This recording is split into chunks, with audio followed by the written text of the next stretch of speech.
They called themselves the rulers of the galaxy. For 10,000 years, the Zephyrian Empire had crushed every species that dared to challenge their supremacy. Their massive warships turned entire worlds to glass, their armies numbered in the trillions, and their technology was considered unmatched across the known universe. But then came the humans.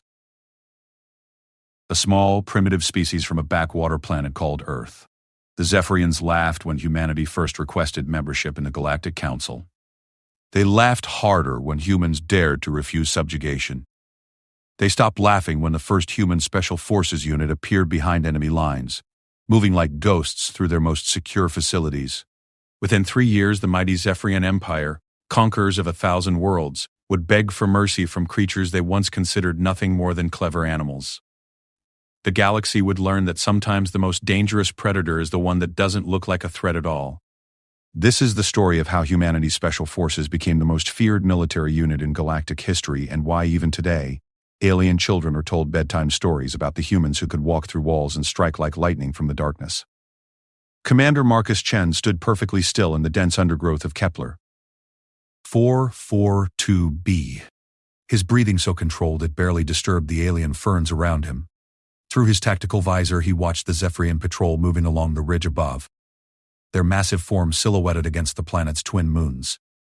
Each alien soldier stood nearly 3 meters tall, their chitinous exoskeletons gleaming with integrated armor plating that could deflect most conventional weapons. They moved with the arrogance of a species that had never truly been challenged. Their formation was loose, their weapon discipline poor. They talked loudly in their clicking language, confident that no threat could exist on this remote world they had claimed as their own. They were wrong.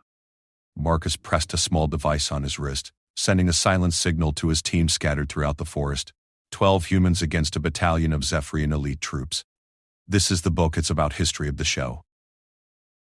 By any rational calculation, it should have been suicide. But Marcus and his Special Forces unit were about to demonstrate why humans had survived and thrived on one of the most dangerous planets in the galaxy.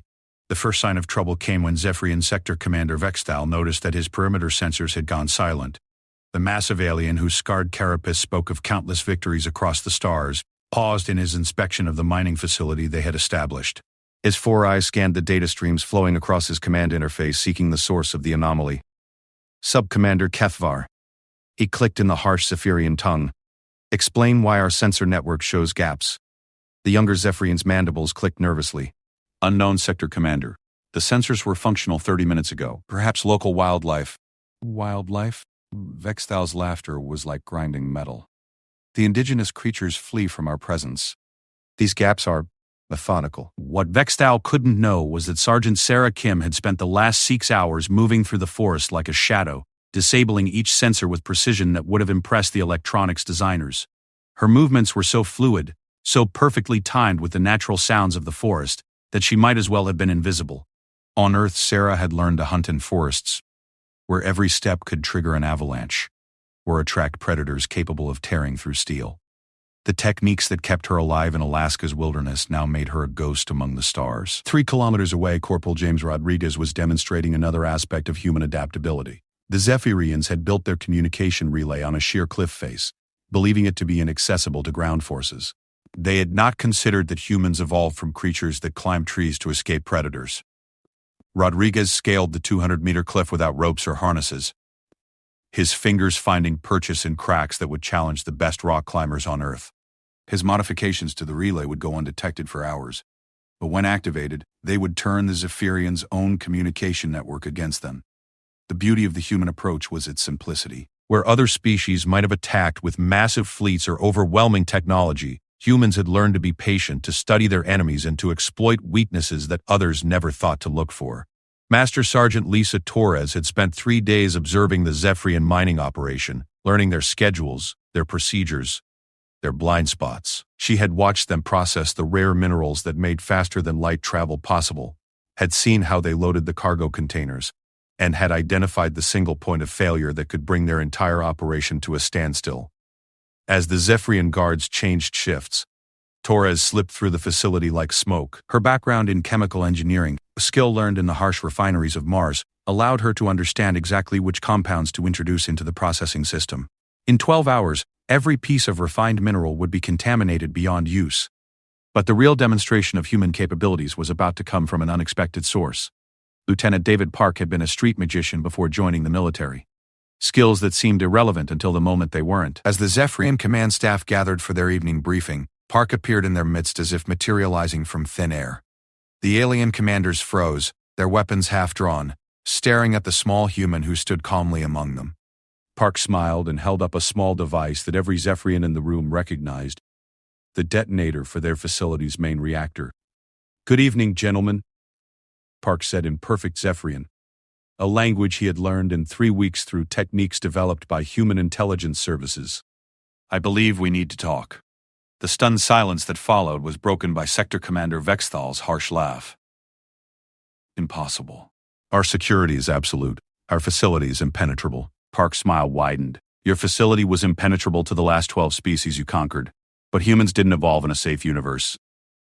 We evolved on a world that tried to kill us every single day. We learned to be clever, to be quiet, and to be very, very dangerous when cornered." With casual ease, Park began pulling items from Bexthal's own command station: security codes, personal effects, classified intelligence reports. Each item he revealed had been taken from seemingly impossible locations within the facility. "You see, Commander, you made a fundamental error in your assessment of my species. You looked at our size, our technology, our military strength, and you concluded we were weak. But you never asked the important question: how does a species with such limitations survive and thrive on a death world?" The Zephyrian commander's 4 eyes were wide with something the species had rarely experienced: fear. "What do you want, human? Withdraw from this system. Cease your expansion into human space. Agree to negotiations rather than conquest." Park's voice remained calm, almost conversational. "Or learn why your own intelligence reports describe my people as persistence predators." Before Vexthal could respond, the facility's lights went out, emergency power kicked in, casting everything in red shadows. Alarms began wailing as multiple systems failed simultaneously. In the confusion, Park seemed to simply vanish, leaving only his voice echoing through the communication system. "You have 24 hours to consider our terms. We'll be in touch." Across the facility, the remaining members of Marcus Chen's team began their withdrawal as smoothly as they had infiltrated. They had accomplished their mission without firing a single shot, without killing a single enemy. But they had delivered a message that would resonate throughout the Zephyrian Empire. As the Special Forces team reached their extraction point, Marcus allowed himself a small smile. The Zephyrians thought they understood warfare because they had conquered through brute force for millennia. They were about to learn that humans had a very different approach to conflict. Back on Earth, Admiral Helen Zhang was receiving the first reports from the Kepler 442b mission when her communication console lit up with an urgent message from Zephyrian High Command. The alien empire that had never negotiated with an inferior species was requesting immediate diplomatic contact. Zhang's expression remained neutral as she read the message, but internally she felt a surge of pride. Her special forces had done exactly what they were trained to do: prove that sometimes the best way to win a war was to make your enemy too afraid to fight. The message from the Zephyrians was brief but telling. "We wish to discuss territorial boundaries and mutual non-aggression accords with the human government. Please respond immediately." Zhang turned to her aide. "Begin preparations for diplomatic negotiations. And send a message to all Special Forces units. Phase 1 is complete. Prepare for Phase 2. The aide looked confused. "Phase 2, Admiral?" Zhang smiled. "Training the rest of the galaxy to respect human space." The Zephyrians were just the beginning. In the depths of space, word was already spreading through the galactic communication networks. The mighty Zephyrian Empire, conquerors of worlds, had been forced to negotiate by a handful of humans. The message was clear to every species that received it: humanity was not to be underestimated. The galaxy was about to learn that the small, seemingly primitive species from Earth possessed something far more dangerous than advanced weapons or massive fleets. They possessed the determination, creativity, and absolute ruthlessness that came from evolving on a world where only the most adaptable survived. And humanity's special forces were just getting started. The news traveled through the galaxy like wildfire, carried by traders, diplomats, and refugees from a dozen different species. In the crystalline spires of the Altarian Commercial Federation, board members gathered in emergency session to discuss the implications. On the oceanic world of Cetacea Prime, the Aquatic Deep-Sworn Council convened beneath kilometers of dark water to analyze what this development meant for galactic stability. But nowhere was the news received with more alarm than in the gleaming capital of the hegemony of Six, where Supreme War Master Cathera stood before a holographic display showing the Zephyrian retreat from human space. The insectoid alien's compound eyes reflected the tactical data streaming across multiple screens, her forearms moving in complex gestures as she processed the unprecedented information. 12 humans, she hissed in her species' sibilant language. 12 humans defeated an entire Zephyrian sector command. Her aide, a younger Six named Velnara, clicked her mandibles nervously. The reports must be exaggerated, Supreme War Master. Perhaps the Zephyrians withdrew for political reasons, not military ones. Cathera's chitinous head swiveled to fix her subordinate with a stare that could freeze methane. I have reviewed the intercepted communications. I have analyzed the tactical data. The Zephyrians were driven out by a species they considered primitive. This changes everything. The Supreme War Master turned back to the display, her mind racing through the implications. The hegemony of Six had been planning their own expansion into the sectors bordering human space, confident that any resistance from the newly emerged species could be easily crushed. Those plans would need immediate revision. Meanwhile, aboard the heavy cruiser UES Determination, Captain Elena Vasquez was briefing her Marine detachment on their next mission. The ship hung in space at the edge of the Kepler system, its stealth coating making it nearly invisible to conventional sensors. Around her, 24 Marines listened with the intense focus of predators preparing for a hunt. Intelligence indicates the Altarian Federation is considering a probe into human space, Vasquez explained, her voice carrying the quiet authority of someone who had fought in the Martian War and the Europa incident. They believe they can succeed where the Zephyrians failed because they're approaching this as a commercial opportunity rather than a military conquest. Staff Sergeant Mike O'Brien, whose Irish accent had survived 3 generations of spaceborne ancestors, raised his hand. Permission to speak freely, Captain? Granted, Sergeant. Are we talking about the same Altaharians who strip mine entire systems and sell the inhabitants as organic resources? Because if so, I'd like to volunteer for whatever we're planning to do about it.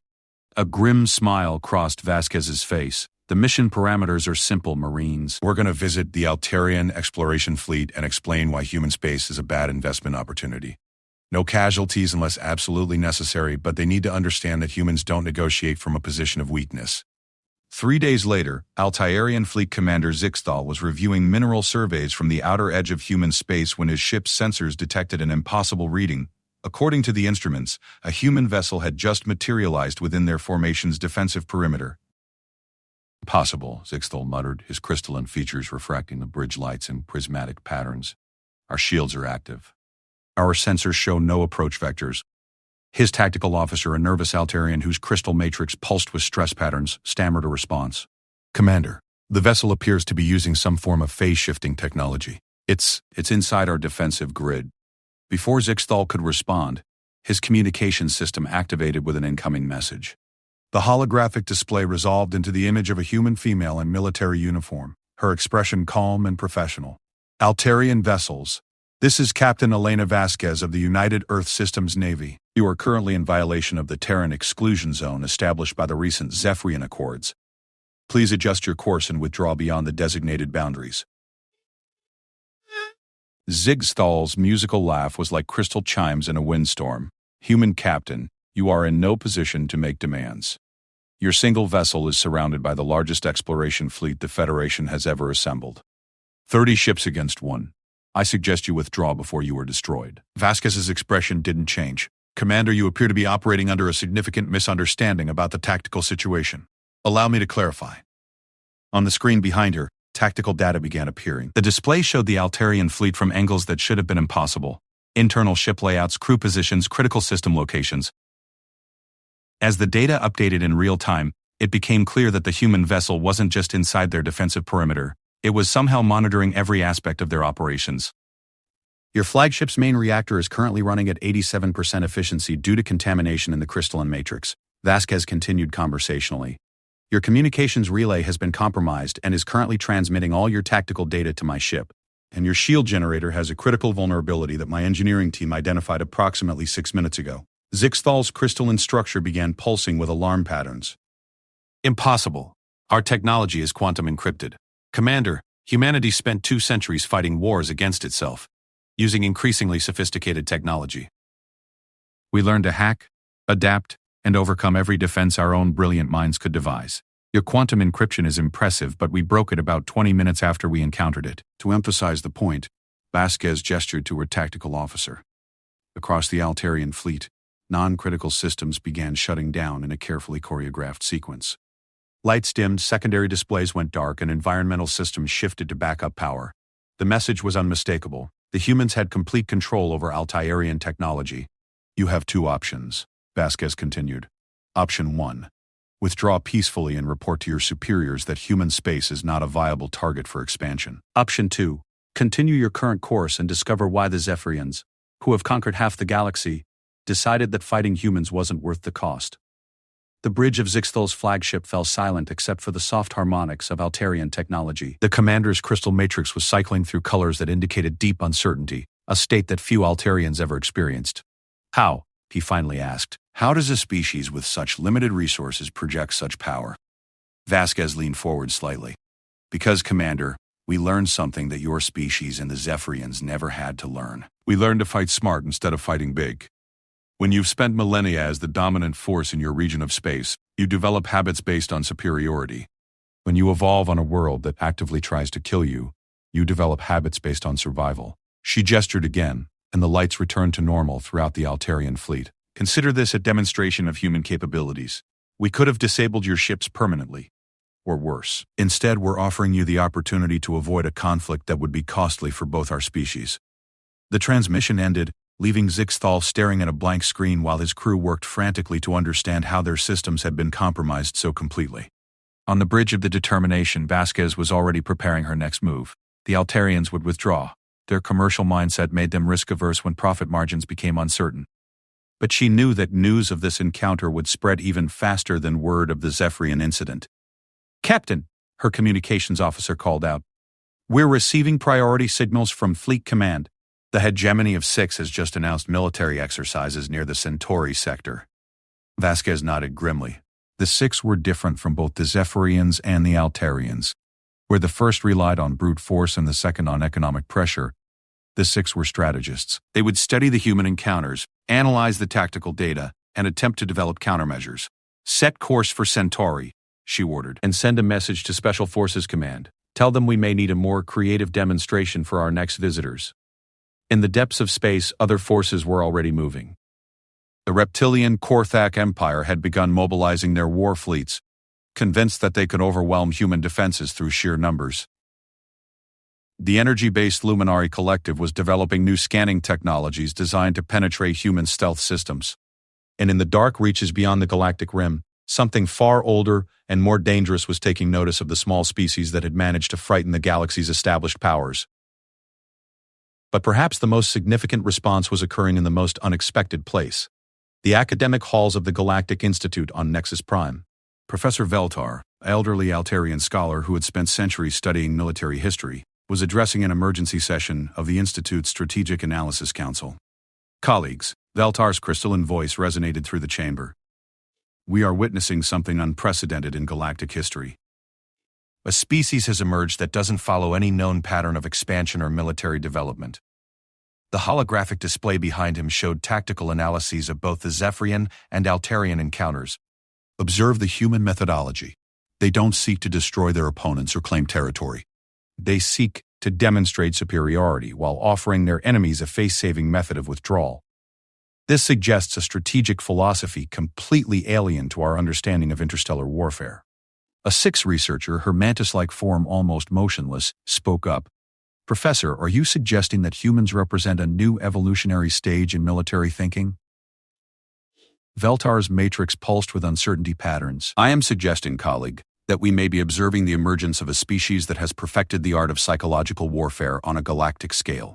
They are not conquering systems. They are conquering the will to fight. The implications of this observation would soon spread throughout the academic community, reaching military planners and government officials across dozens of species. The emerging consensus was troubling. Humanity represented something entirely new in galactic politics, and the established powers had no framework for dealing with them. As news of the Altarian withdrawal reached Earth, Admiral Zhang was reviewing reports from her intelligence networks. The pattern was becoming clear. Fear of human capabilities was spreading faster than human forces could possibly deploy. The reputation of the Special Forces was becoming a strategic weapon in its own right. Admiral, her aide approached with a new communication. Priority message from the Galactic Council. They're requesting human participation in the next session. Zhang raised an eyebrow. Requesting, not demanding? No, ma'am. Requesting. They've also offered to provide transportation and security for our diplomatic mission. For the first time in months, Zhang allowed herself a genuine laugh. The same Galactic Council that had refused to acknowledge human sovereignty 6 months ago was now offering to protect human diplomats. The Special Forces had succeeded beyond even her most optimistic projections. Send our acceptance, she ordered, and begin preparations for the diplomatic mission. It seems the galaxy is finally ready to take humanity seriously. But even as Earth prepared for its formal entry into galactic politics, the real test was yet to come. In the war colleges of a dozen different species, military planners were developing new strategies specifically designed to counter human capabilities. The reputation that protected humanity also painted a target on their back. The galaxy had learned to fear human special forces, but fear could be overcome with proper preparation and overwhelming force. The next encounter would determine whether humanity's reputation was based on genuine capability or simply successful bluffing. The answer would come sooner than anyone expected. The War Council of the Korthak Empire convened in the deepest chambers of their fortress world, Grimjaw Prime. Around a massive obsidian table sat the most feared military commanders in the galaxy, their reptilian forms scarred by countless battles across the stars. Supreme General Krathun, whose scales bore the marks of weapons that could slice through starship hulls, studied the holographic displays with cold, calculating eyes. The humans have succeeded through trickery and deception, he rumbled, his voice like grinding stone. They prey upon species that have grown soft from centuries of easy conquest, but we Korthak remember what it means to fight for survival. Round the table his subordinates nodded in agreement. The Korthak had clawed their way up from the bottom of their world's food chain through pure aggression and tactical brilliance. Their military doctrine had been forged in the crucible of a planet where everything was predator and prey simultaneously. War Chief Vexmora, whose cybernetic implants replaced organs lost in the siege of Taurus 7, leaned forward. Supreme General, our intelligence suggests the humans rely heavily on small unit tactics and technological superiority. We propose Operation Blood Tide, a massive assault using overwhelming numbers and multiple simultaneous strike points. Krathung's lipless mouth curved into what might have been a smile on a more benevolent species. Exactly, War Chief. Let them try their ghost tactics against 10,000 ships and 1,000,000 warriors. Let them attempt to infiltrate our fleet when every vessel contains automated defenses and redundant security systems. The plan was elegant in its simplicity and terrifying in its scope. 3 full armadas would converge on the human colony world of New Geneva, while simultaneously striking mining operations in the asteroid belt and orbital facilities around Mars. The humans would be forced to divide their attention across multiple fronts, negating their apparent advantage in tactical coordination. But the Korthak had made the same mistake as their predecessors. They had studied human victories without understanding human nature. Colonel Sarah Kim, recently promoted after her performance on Kepler, 442b stood in the briefing room aboard the stealth frigate UES Shadow Walker, addressing the largest gathering of Special Forces operators in human history, 48 men and women from 12 different units, each one a veteran of operations that had never appeared in any official records. Ladies and gentlemen, Kim began, her voice carrying the quiet confidence that had become the hallmark of human special operations. Intelligence indicates that the Korthak Empire has committed approximately 60% of their entire military to what they're calling Operation Blood Tide. They believe they can overwhelm us through sheer numbers and simultaneous pressure. Master Sergeant Torres, now bearing the scars of 3 subsequent missions, raised her hand. Colonel, if they're coming at us with everything they have, how exactly are we supposed to respond? Even we have limitations. Kim's smile was sharp as a blade. Sergeant, the Korthak have made a critical error in their planning. They've studied our tactics, but they haven't studied our history. They don't understand what happens when you corner a human. The holographic display behind her shifted to show the deployment pattern of the Korthak armadas. Thousands of ships, millions of soldiers, weapons capable of sterilizing entire star systems. By any rational calculation, it should have been the end of human expansion into space. The Korthak think they're fighting a military force, Kim continued. They're wrong. They're about to discover what happens when you threaten a human's family. Operation Blood Tide began with a coordinated assault across 3 systems. Korthak warships emerged from hyperspace in perfect formation, their weapons already charging for the devastating first strike that had shattered the defenses of countless worlds. At New Geneva, Admiral Chen Wei, no relation to the Special Forces commander, watched the massive enemy fleet deploy with surprising calm. His defense force consisted of 12 frigates and a handful of orbital platforms, utterly inadequate against the 300 Korthak vessels now surrounding his world. Admiral, his tactical officer, reported, "Enemy fleet is demanding our surrender. They're offering to spare civilian lives if we capitulate immediately." Chen Wei's response was broadcast on all frequencies, ensuring that every ship in both fleets could hear it clearly. "This is Admiral Chen Wei of the United Earth Systems Navy. Your offer is noted and rejected. You have 5 minutes to withdraw from this system before we demonstrate why attacking human civilians is a very bad idea." The Korthak fleet commander's laughter echoed across the communication channels. "Admiral, you are surrounded and outnumbered 25 to 1. What possible demonstration could you provide?" "You'll see," Chen Wei replied calmly. 4 minutes and 30 seconds. What the Korthak couldn't know was that the moment their fleet had emerged from hyperspace, a signal had been transmitted through quantum-entangled communication networks to every human facility in the galaxy. The message was simple: Condition Omega. All units respond immediately. Condition Omega was the code that meant human civilians were under direct threat of annihilation. It was the signal that transformed every human in the galaxy from a soldier, scientist, or citizen into something far more dangerous, a member of a pack whose family was being threatened. Throughout human space, normal operations ceased. Mining ships in the asteroid belt began converting their equipment into weapons. Research stations activated experimental technologies that existed only in theoretical papers. And most importantly, every Special Forces operator who wasn't already on a critical mission received a priority deployment order.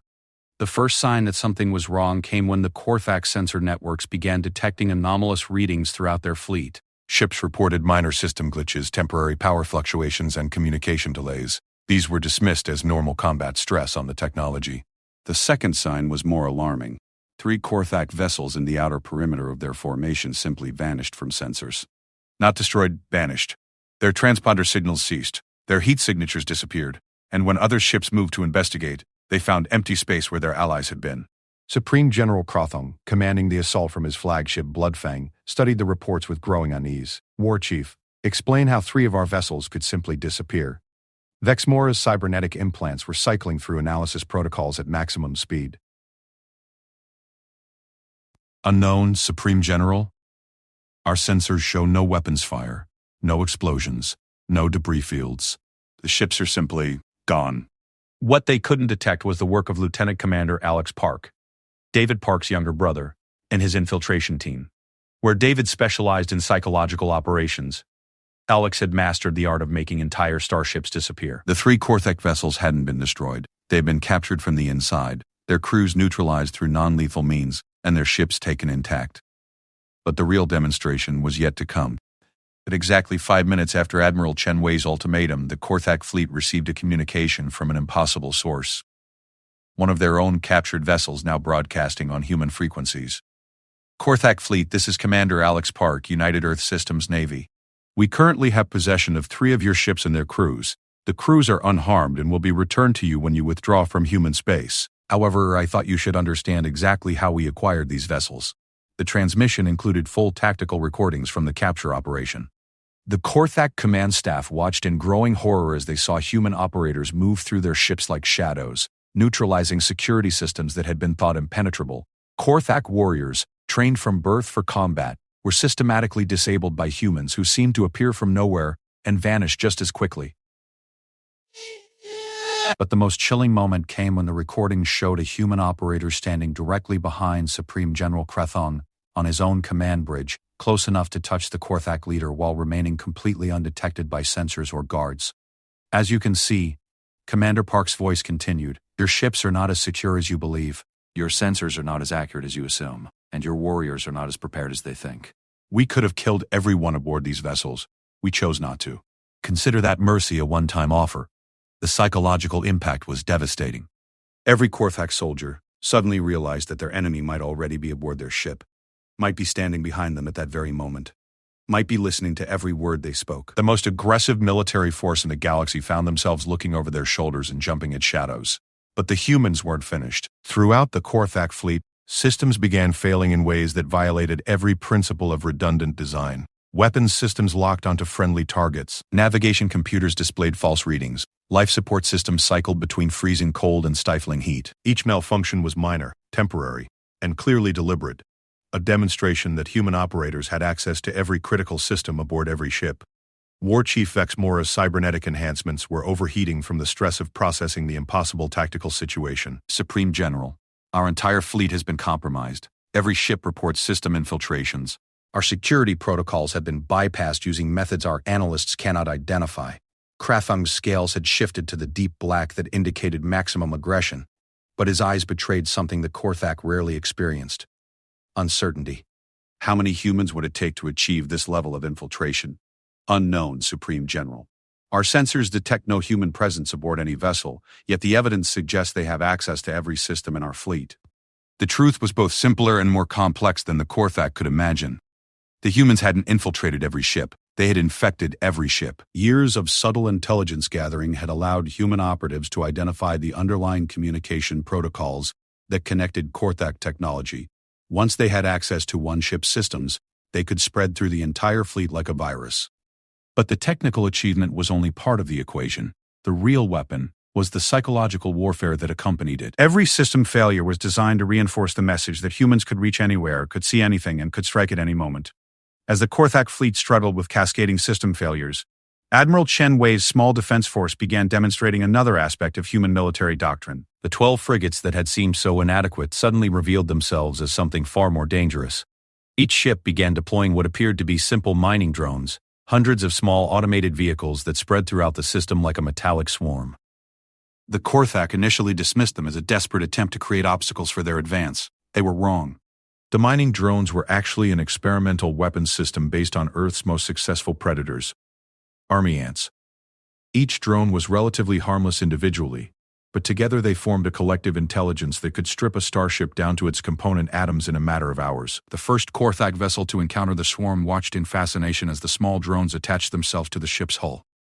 The fascination turned to alarm when the drones began cutting through armor plating with industrial lasers. It became terror when they realized that the drones were reproducing themselves using the metal they harvested from the ship. Within an hour, a Korthak heavy cruiser had been reduced to a skeletal framework while its crew escaped in life pods. The drones, now numbering in the thousands, moved on to their next target with the relentless efficiency of a natural phenomenon. Supreme General Krathung watched the destruction of his flagship's sister ship with the growing realization that everything he understood about warfare had become obsolete in the face of human tactics. "War Chief," he said quietly, "open a communication channel to the human admiral." The transmission was brief. "Admiral Chen Wei, this is Supreme General Krathung. We request immediate withdrawal from your system. Our exercises are complete." Chen Wei's response was equally concise. "Granted, General. Your captured vessels and crews will be returned to you at the edge of our territorial space. Safe travels." As the massive Korthak fleet began its withdrawal, word spread through the galaxy with unprecedented speed.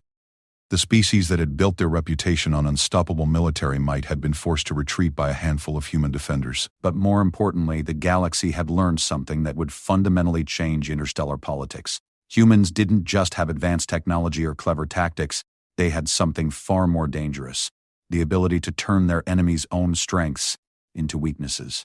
The age of galactic conquest through brute force was over.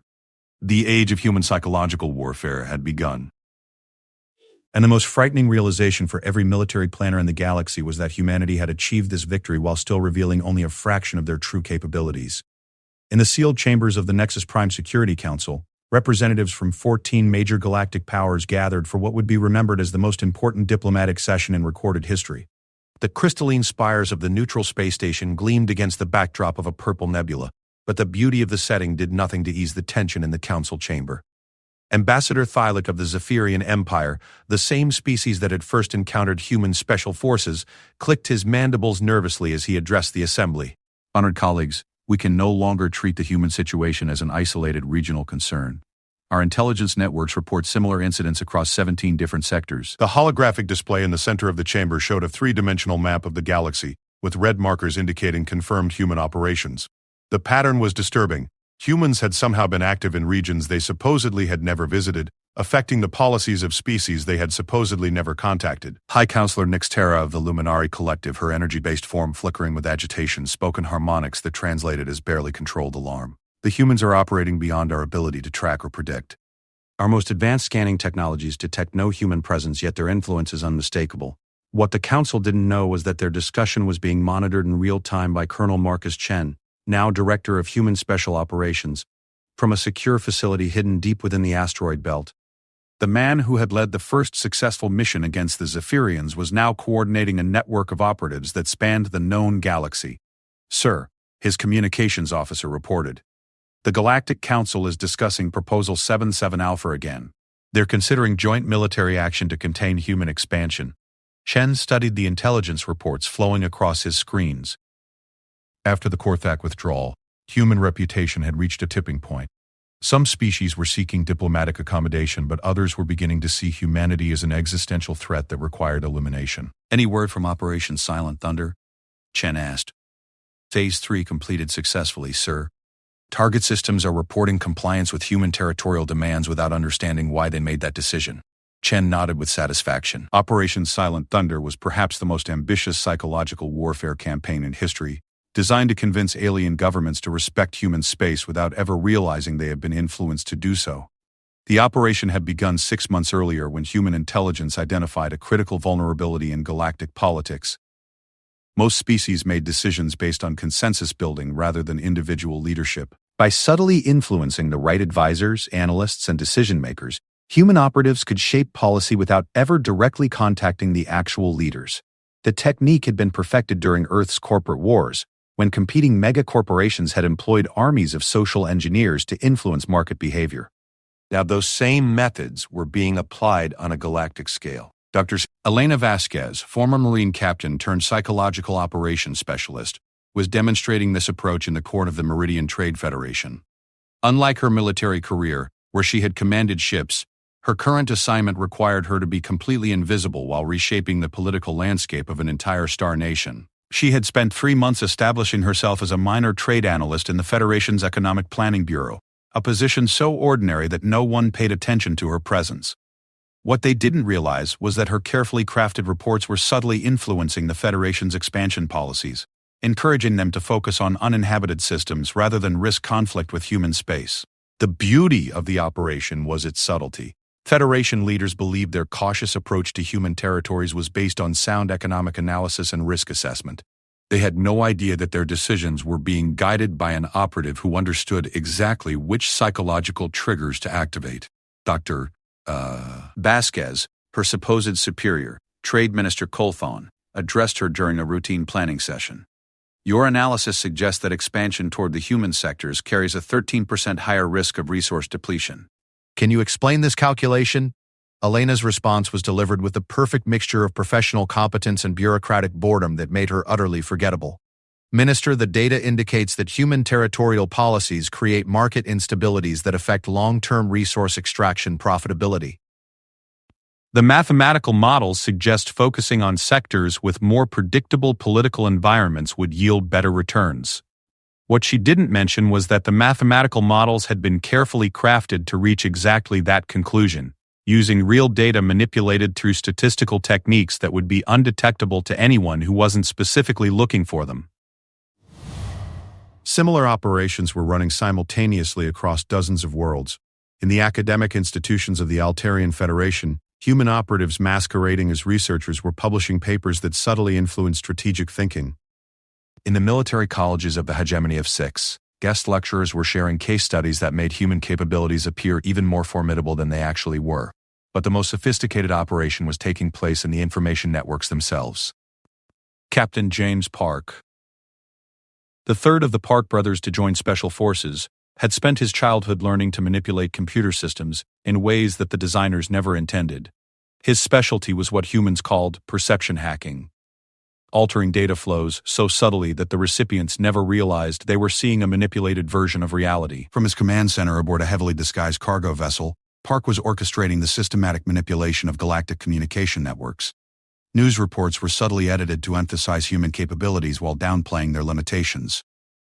Intelligence briefings were modified to include references to human activities that may or may not have actually occurred. Even casual communications between governments were being influenced to reinforce the growing perception of human omnipresence. The operation required an understanding of not just technology, but psychology, linguistics, and cultural analysis. Each species received slightly different versions of information, carefully tailored to their specific decision-making processes and cultural biases. For the highly logical crystalline confederacy, the modifications emphasized statistical analysis and risk assessment. For the emotion-driven thermal clans, the changes focused on honor, reputation, and face-saving measures. For the hierarchical insectoid collectives, the alterations stressed order, stability, and avoiding disruption to established patterns.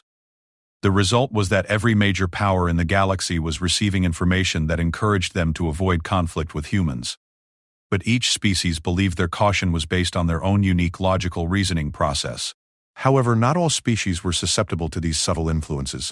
The Void Hunters were an ancient race that had survived the collapse of 3 previous galactic civilizations by maintaining strict isolation and trusting nothing they couldn't verify directly. Their ships moved through dark space between the stars, their sensors designed to detect deception, their minds trained to recognize manipulation. Captain Zekthal of the Void Hunter vessel Absolute Zero studied the data streams flowing through galactic networks with the cold analysis of a species that had learned to distrust everything. His elongated form, adapted for life in zero gravity, moved gracefully through the ship's corridors as he gathered his senior staff. "The humans are conducting information warfare on a scale never before attempted," he announced to his assembled officers. "They have turned the galaxy's own communication systems into weapons against its inhabitants." His tactical analyst, a younger Void Hunter whose bioluminescent markings indicated high intelligence, asked the obvious question, "Captain, if their operations are so sophisticated, how do we combat them?" Zekthal's response was the product of millennia of experience in galactic politics. "We don't combat them, Lieutenant. We learn from them, and then we decide whether to approach them as enemies or allies." The Void Hunters began their own investigation into human capabilities, but unlike other species, they approached the task with the assumption that everything they discovered might be deliberate misdirection. Their analysis would prove to be far more accurate than anything produced by the major galactic powers. Meanwhile, the human operations were reaching a critical phase. The psychological campaigns had succeeded beyond all projections, creating a galaxy-wide consensus that humans were too dangerous to fight directly. But success brought its own problems.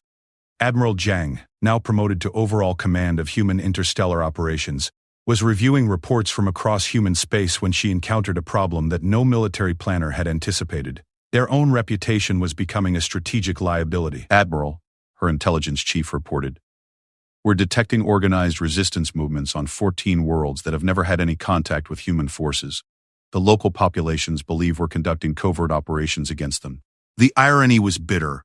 Human psychological warfare had been so successful that alien populations were beginning to see human influence in every negative event, every policy change, every technological failure. The reputation that had protected human space was now generating genuine hostility from species that might otherwise have been allies. "Sir," her communications officer added, "we're also receiving diplomatic protests from the Galactic Council. They're accusing us of violating the non-interference accords through covert operations that we're not actually conducting." Zhang realized that the human strategy had reached a tipping point. They had succeeded in making themselves appear omnipresent and omnipotent, but they were discovering that being perceived as an invisible puppet master was almost as dangerous as being perceived as weak. "Open a channel to Colonel Chen," she ordered. "It's time for Phase 4. Phase 4 was the most dangerous part of the human strategy, revealing the truth about their capabilities while maintaining the psychological advantages they had gained. It required walking a careful line between honesty and strategic deception. The solution came from an unexpected source. Dr. Sarah Kim, who had transitioned from field operations to strategic planning after her promotion to full colonel. Her proposal was elegant in its audacity. "What if we tell them exactly how we do what we do?" she suggested during a closed-door strategy session. "Not the technical details, but the philosophical approach. Make them understand that human capabilities aren't based on superior technology or vast resources, but on a fundamentally different way of thinking about problems." Admiral Zhang considered the implications. "You're suggesting we turn our methodology into a diplomatic tool?" "I'm suggesting we offer to teach them," Kim replied. "Select species, limited programs, carefully controlled environments. We show them that human special operations aren't magic. They're the result of specific training, specific thinking patterns, and specific cultural adaptations. Some species will be able to learn from us. Others will realize that they don't want to become what they would need to become to match us. The proposal was revolutionary. Instead of maintaining the mystery that surrounded human capabilities, they would selectively reveal their methods to create a new kind of diplomatic relationship based on mutual understanding, rather than fear. But as Zhang considered the proposal, reports were coming in of a new development that would change everything. Long-range sensors had detected something emerging from the galactic core, something massive, ancient, and utterly alien. The predecessors, a race that had vanished millions of years ago, were returning, and their first communication to the galaxy was a simple message. The small warm bloods who play with shadows interest us. We would speak with them. Humanity was about to face a challenge that couldn't be solved through stealth, psychology, or tactical brilliance. They were about to meet a species that was older, wiser, and more powerful than anything the current galaxy had to offer. The age of human dominance through fear was ending. The age of earning respect through demonstration was about to begin. And for the first time since humanity had entered galactic politics, their special forces would have to prove themselves against an opponent that couldn't be intimidated, couldn't be deceived, and couldn't be defeated through conventional means. The galaxy watched and waited to see what humans would do when faced with a threat they couldn't simply make disappear. The predecessor ship was impossible to comprehend through conventional sensors. It existed in normal space while simultaneously occupying dimensions that current galactic physics couldn't explain. Its size seemed to shift depending on the observer, appearing as anything from a small corvette to a structure larger than a moon. When it finally came to rest in the neutral zone between human space and the galactic core, every major power in the galaxy turned their attention to what would happen next. Admiral Zhang stood on the observation deck of the newly constructed diplomatic station Unity, humanity's first purpose-built facility for interstellar relations. Around her, the representatives of 12 different species waited in tense silence, all of them wondering if they were about to witness humanity's first genuine defeat. The predecessors had been absent from the galaxy for so long that most species considered them myth rather than history. Ancient texts suggested they had been the original architects of galactic civilization, the beings who had established the fundamental principles of interstellar law and order before vanishing into the cosmic dark. Their return now, specifically to meet with humans, had implications that nobody fully understood. Admiral, her communications officer reported, "We're receiving a transmission from the predecessor vessel. They're requesting permission to send a representative aboard Unity Station." Zhang nodded calmly, though internally she was calculating the security implications of hosting a being whose capabilities were completely unknown. "Permission granted. Have all security teams stand by but maintain peaceful protocols." What materialized on the station's main docking bay defied every expectation. Instead of some ancient technologically transcendent being, the predecessor representative appeared to be a relatively ordinary humanoid figure in a simple, dark robe. Only the eyes gave away its true nature, ancient beyond measure, containing depths that seemed to reflect the history of entire civilizations. "I am called by the void," the being said, its voice carrying harmonics that suggested vast age and experience. "I speak for those who shaped this galaxy before your species discovered fire. We have returned because we sense something." Zhang stepped forward, flanked by Colonel Chen and Dr. Kim. After everything they had accomplished, she was surprised to feel genuinely nervous for the first time in years.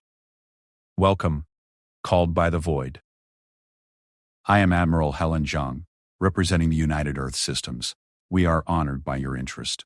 The predecessor's gaze swept across the assembled representatives, lingering for a moment on each species before returning to the humans. "You have accomplished something remarkable, Admiral Zhang. In less than 5 standard years, you have fundamentally altered the balance of galactic power without conquering a single world, destroying a single fleet, or claiming a single system beyond your original borders."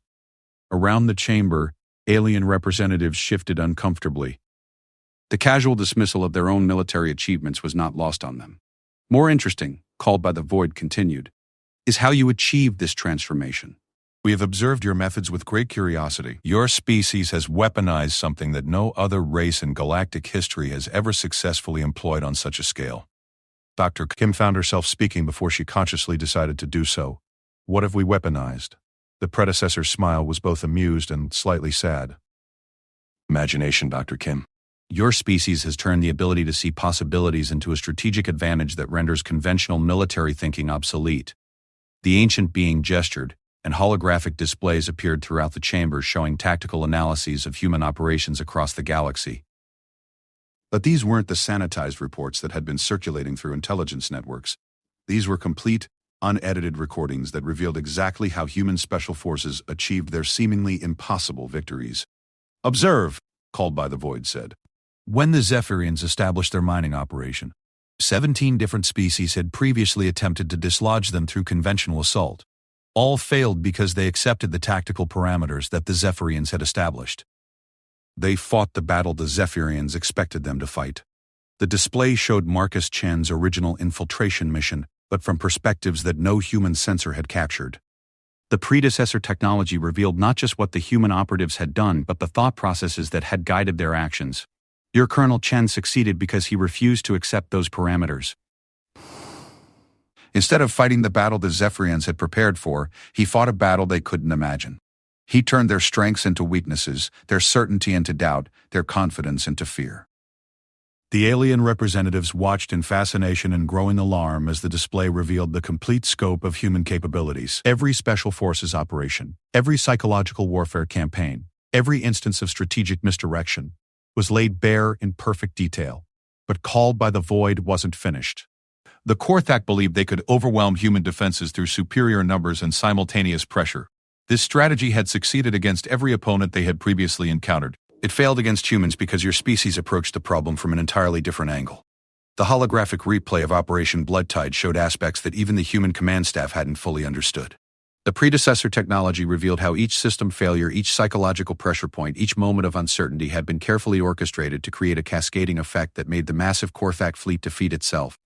You didn't defeat the Korthak through superior firepower or advanced technology, the ancient being explained. You defeated them by making them realize that their own strength was based on assumptions that you could invalidate at will. Supreme General Krathung, present as part of the diplomatic assembly, listened to this analysis with the grim fascination of a warrior studying his own defeat. His request for permission to speak was granted with a gesture from Admiral Zhang.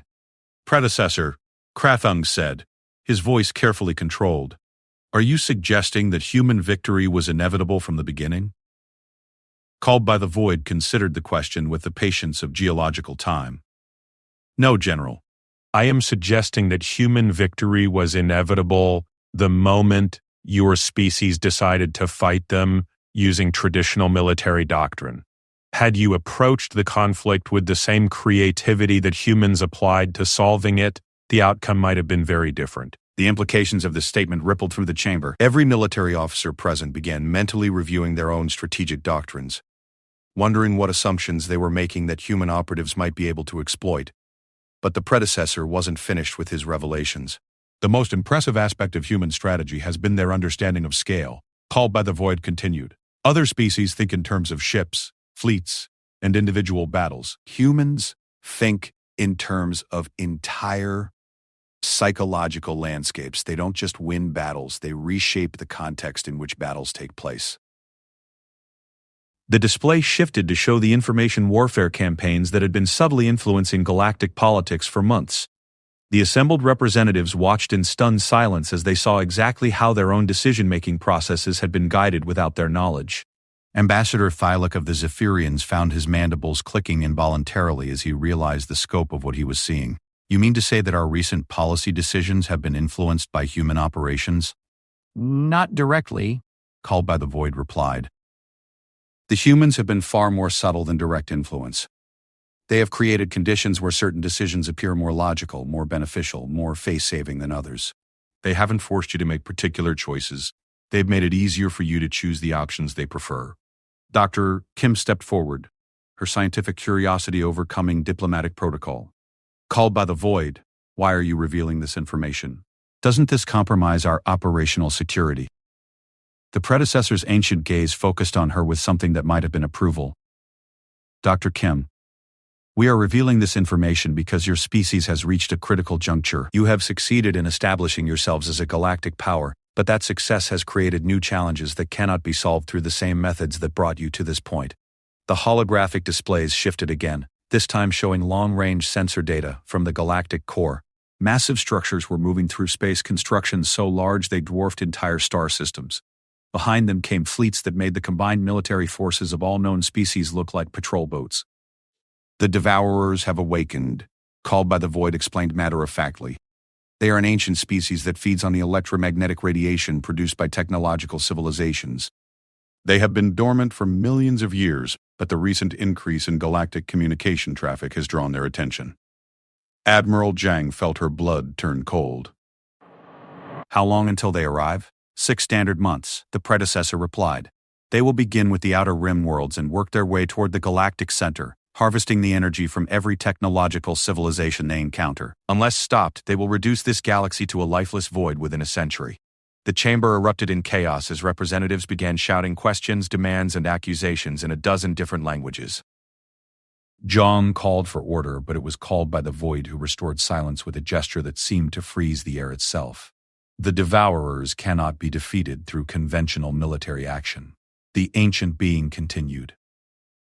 They consume energy. The more violent the resistance, the stronger they become. They cannot be negotiated with because they do not recognize other forms of life as truly intelligent. They cannot be hidden from because their sensors detect technological activity across interstellar distances. Colonel Chen asked the question that everyone was thinking. Then how do we stop them? Called by the void, smile returned, but this time it carried a hint of something that might have been hope. The same way humans have solved every other seemingly impossible problem, Colonel, by refusing to accept the parameters that make it impossible. The predecessor gestured, and new displays appeared showing detailed analyses of devourer technology and behavior patterns. The information was more complete than any intelligence report in galactic history, revealing weaknesses and vulnerabilities that could theoretically be exploited. We are sharing this information with humanity because your species has demonstrated the one quality that will be essential for victory: the ability to see solutions where others see only problems. The Devourers have conquered thousands of galaxies because every species they encountered tried to fight them directly. You must find a way to defeat them indirectly. Admiral Zhang studied the data with the focused intensity that had made her one of Earth's most effective military leaders. What resources can we count on? Will other species cooperate in a unified defense? Called by the void's expression became almost amused. Admiral, you have spent the last 5 years demonstrating that human capabilities exceed every prediction and violate every assumption. Do you really believe that the species you have repeatedly outmaneuvered will suddenly trust your judgment when faced with an existential threat? The brutal truth hit Zhang like a physical blow. Humanity's reputation for supernatural competence had created a galaxy-wide expectation that they could solve any problem, but it had also created resentment and suspicion that would make cooperation nearly impossible. However, the predecessor continued, we believe that this challenge will ultimately strengthen both humanity and the galaxy as a whole. You will be forced to develop new capabilities, new strategies, and new forms of cooperation. The species that survive will emerge stronger than they were before. Dr. Kim voiced a question that nobody wanted to ask, and if we fail, called by the void's answer was delivered with the calm acceptance of a being that had witnessed the rise and fall of countless civilizations. Then the galaxy will be harvested, and we will wait for the next cycle of intelligent life to emerge. But we do not believe you will fail, Dr. Kim. Your species has consistently found ways to achieve what others considered impossible. The predecessor began to fade, indicating that the meeting was drawing to a close. You have 6 months to prepare for a challenge unlike anything in galactic history. Use that time wisely. And remember, the greatest strength of your special forces has never been their technology or their training. It has been their refusal to accept defeat as inevitable. As called by the void disappeared, leaving behind only the scent of ozone and the lingering sense of vast intelligence, the chamber fell silent. Representatives from across the galaxy stared at the human delegation, no longer seeing them as mysterious manipulators or dangerous rivals. For the first time in years, they were seeing them as potential saviors. Admiral Zhang turned to face the assembled representatives, her mind already racing through the possibilities and challenges that lay ahead. The age of human dominance through fear and manipulation was ending. The age of human leadership through necessity was about to begin. Ladies, gentlemen, and honored colleagues, she said, her voice carrying the confidence that had become humanity's trademark. We have work to do, and this time, we're going to need everyone's help to get it done. The greatest test of human special forces was about to begin, and for the first time in their history, they would have to succeed not by making their enemies afraid to fight, but by inspiring their allies to believe that victory was possible. The galaxy held its breath and waited to see what impossible solution humanity would find this time.